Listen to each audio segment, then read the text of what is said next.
week's tip comes from one of our viewers named Barney, and Barney wanted to know about the different types of hunting releases and how effective they are, so we're going to cover some of that. Now we have some of the releases here, a couple different styles. There are a lot of good releases on the market, and then you just have to pick your own price point and see which release pertains to you. A couple of things that I like in the releases are the locations of the triggers. You can see this one here is about an inch down from where the string is, and when you put your finger on this one, your finger is almost where the string is, and it kind of gives you the feeling of pulling the string back with your fingers. Personally, I like that you have a little bit more pulling power. To me, with this trigger being so far back, it seems like I have to pull just a little bit farther to get my string back in the right location. And I know that's just a mental thing, but for me, I like the trigger mechanism up right there close to my string. To me, it gives me a little bit more better feel. Some of the couple different things about the releases, they come in a Velcro strap.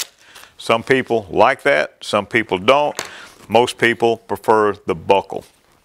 Now, the caliper is the part that grabs the string, and it has different designs on that too. This is a true caliper. This one has a flat bar. This right here will give you a little bit smoother transaction of the string, because the string is going to be setting on a flat and kind of setting in the middle. So that's going to enable you to get this release a little bit closer to your face, and the string is going to come a little bit closer and give you a better feel of where your string is. And although it's not that much, that little jaw right here is your string is going to be just a little bit away from your face. So if you're a person that shoots a string loop and you want that closeness of the string against your face, this is probably going to be a good release for you.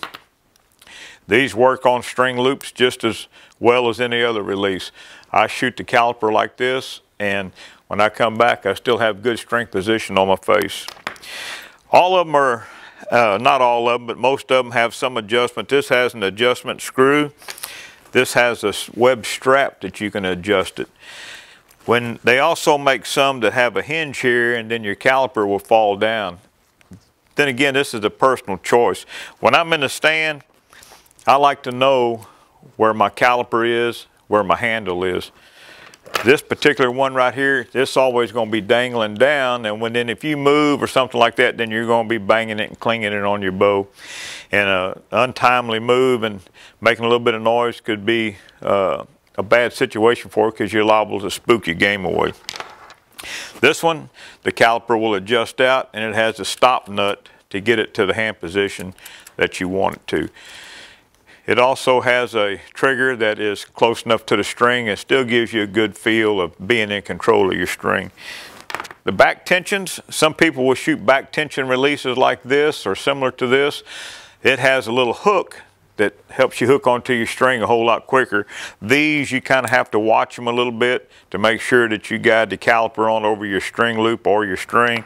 This one has a flat bar. You can put it in there, and then it'll hook in place, and you have your string automatically. And this is the kind that you'll pull back, and then you'll rotate your hand 180 degrees or 90 degrees and pull that back, and then shoot it just like you would a conventional release. Personal preferences, like I say, there are various makes of releases on the market. These are just a few of them. Some of the ones that we carry that we have a lot of confidence in. They also have adjustments on the triggers. I don't recommend doing a lot of adjustment on your trigger. They come preset. If you make an adjustment at all, very, very little. Make just a minute adjustment, then try it on your string. You don't want to get it too tight to where you're actually tugging on your string to have to pull the caliper open. And you don't want to just breathe on it and have it pop. We'll talk later on the proper way to use a release, and but these are just some of them. If you have any more questions about releases, be sure to give us a call. We'll be glad to help you out.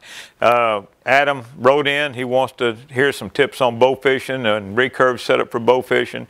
Then we have another guy by the name of Bob that has written us, and he wants to talk about bow sights and sighting your bow in. And we'll cover those in the future weeks to come.